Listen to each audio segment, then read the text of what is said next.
Quels leviers agiles permettent de démultiplier les chances de faire le bon produit au bon moment et au meilleur coût? Pour ce qui est du critère faire le bon produit, souvenez-vous, pour un nouveau logiciel, voire un nouveau produit tout court, le besoin ne peut pas être complètement connu tant que les utilisateurs ne l'ont pas utilisé. Et le levier associé à ce principe consiste à réduire l'effet tunnel. Autrement dit, cette absence de visibilité concrète que l'on constate sur des projets menés en cycle en V. Un tunnel qui correspond généralement à la phase de réalisation, la phase qui paradoxalement est la plus cruciale.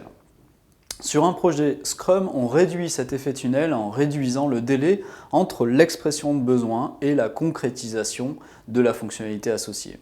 Plus ce délai est court, plus les écarts d'alignement entre le besoin exprimé et la fonctionnalité associée se réduisent. Délai qui correspond à celui du sprint qui dure au maximum 4 semaines. Sur des projets de développement logiciel, il n'est pas rare de descendre à des durées de sprint de 2 semaines. À la fin de chaque sprint, on va donc présenter le produit enrichi de nouvelles fonctionnalités aux utilisateurs finaux ou leurs représentants afin de régulièrement vérifier qu'on fait le bon produit et on s'adapte si nécessaire. Second levier, s'ouvrir aux changements et les considérer comme des opportunités plutôt que des problèmes. Dans un monde en évolution permanente, l'ouverture au changement est devenue indispensable, voire même une question de survie. Il est donc hors de question de passer à côté de nouvelles super idées découvertes en cours de route. Bien au contraire. Par ailleurs, la visibilité tôt et fréquente offerte par le premier levier favorise l'émergence de telles idées. Sur un projet Scrum, chaque fonctionnalité qui n'est pas entamée ou planifiée dans le sprint en cours peut être révisée ou troquée au profit d'une nouvelle idée de fonctionnalité à plus grande valeur ajoutée. C'est finalement ce levier qui illustre le plus le terme agile au sens où il apporte énormément de souplesse sur le périmètre, même si le terme agile vise aussi à illustrer la légèreté méthodologique. Troisième levier, optimiser la communication.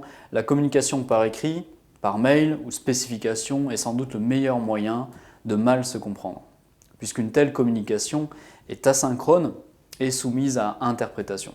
Rien n'est plus efficace que la communication en face à face, en particulier sur des projets complexes sur lesquels il est à la fois difficile et crucial de bien se comprendre.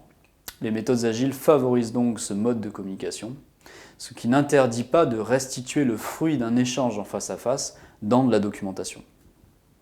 Par ailleurs, il n'y a pas d'intermédiaire entre l'équipe de développement qui réalise le produit et le responsable du produit qui représente les utilisateurs. Au contraire, on s'assure que ces deux acteurs interagissent ensemble au quotidien afin de bien se comprendre et avancer ensemble vers un objectif commun orienté produit. Le quatrième levier, qui quant à lui démultiplie les chances de livrer au bon moment, consiste à se montrer minimaliste. Saint-Exupéry disait « La perfection est atteinte non pas lorsqu'il n'y a plus rien à ajouter, mais lorsqu'il n'y a plus rien à retirer ». L'objectif d'un projet agile, ce n'est pas de réaliser toutes les fonctionnalités listées dans un cahier des charges. C'est même souvent contre-productif quand on y réfléchit. C'est comme ça qu'on peut se retrouver avec un produit obèse, complexe à utiliser et à maintenir. Un peu à l'image des télécommandes classiques de télévision dont on utilise à peine 10% des boutons.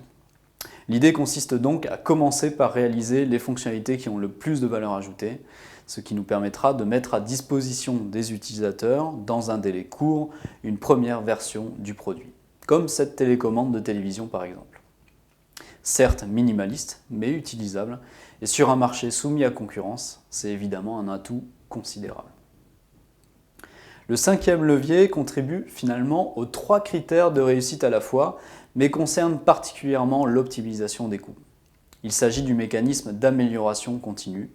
Face à un projet complexe, il est difficile, voire impossible, de définir à l'avance le processus de réalisation optimal. Il est donc nécessaire de s'appuyer sur une approche empirique. Chaque itération donne l'occasion d'éprouver de nouvelles pratiques et techniques pour ensuite les conserver ou les rejeter en fonction du résultat produit. Et la durée réduite des itérations ainsi que leur fréquence élevée permettent d'augmenter tôt et fréquemment l'efficacité de l'équipe du projet, donc des coûts. Peu à peu, on se rapproche ainsi du processus de réalisation idéal sans jamais le considérer comme parfait.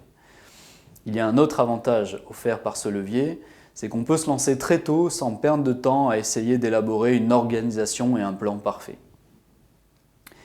Sixième levier qui permet d'agir sur les coûts, détecter les défauts au plus tôt. Plus un défaut sur un produit est détecté tard, plus il coûte cher. Un défaut sur un produit déjà entre les mains de milliers d'utilisateurs peut coûter des millions d'euros, voire des vies humaines. Défaut de freinage d'une voiture, défaut de calcul d'une transaction financière, défaut de dosage d'un médicament, etc. Détecter ces défauts lors d'une phase de recette dédiée est déjà mieux qu'entre les mains d'un utilisateur. Mais on peut faire mieux. Sur un projet de développement logiciel, on multiplie les opportunités de détecter les défauts au plus tôt à travers différentes pratiques d'ingénierie telles que l'intégration continue, la programmation en binôme et le pilotage des développements par les tests. Avant-dernier levier, associé à l'optimisation des coûts et qui concerne peut-être encore plus spécifiquement les projets de développement logiciel, il consiste à utiliser une architecture souple et émergente. Alors je m'explique. Sur un projet de développement logiciel, on a tendance à comparer les travaux d'architecture à ceux du secteur du bâtiment. Des travaux d'architecture qui consistent, pour faire simple, à définir les différents composants techniques du logiciel que l'on veut réaliser et leurs interactions. C'est ainsi que l'on consacre un temps considérable à la définition en amont d'une architecture complète et détaillée avant de construire par-dessus les fonctionnalités. Si bien que lorsque le périmètre fonctionnel est amené à évoluer, de nouvelles idées de fonctionnalités découvertes en cours de route, ou l'abandon d'autres fonctionnalités finalement inutiles, voire carrément un changement de direction, on se retrouve plus ou moins enfermé dans l'architecture initialement prévue, avec des coûts d'adaptation souvent importants. Et accessoirement, tout le budget qu'on aura consacré à la définition de la partie de l'architecture associée à des fonctionnalités finalement abandonnées n'est que pure perte. Il s'agit donc de concevoir une architecture souple qui va émerger au fil des sprints en lien avec les fonctionnalités associées, réalisées elles aussi au fil de l'eau. On n'est pas dans le secteur du bâtiment, on bénéficie de davantage de souplesse. Enfin, le dernier levier qui peut avoir une influence considérable sur les trois critères de réussite à la fois, c'est la motivation. La motivation de l'équipe du projet constitue un levier de réussite essentiel. Une équipe motivée ira au-delà des attentes. Sur un projet agile, le management doit croire en la capacité de son équipe à atteindre les objectifs fixés et offre son soutien quand c'est nécessaire. Il veille aussi à créer un environnement de travail motivant et à cultiver un rythme de travail soutenable afin de pouvoir maintenir ce dernier dans la durée sans sacrifier la qualité. L'équipe, quant à elle, a le pouvoir de s'auto-organiser. Elle peut ainsi innover dans le choix et la mise au point de techniques et de pratiques. Innovation qui ne peut émerger sans le droit à l'erreur accordé par le management. Le collectif a également une grande importance pour faire face aux challenges à relever. L'esprit d'équipe est ainsi cultivé, ce qui procure un sentiment d'appartenance et de fierté collective précieuse.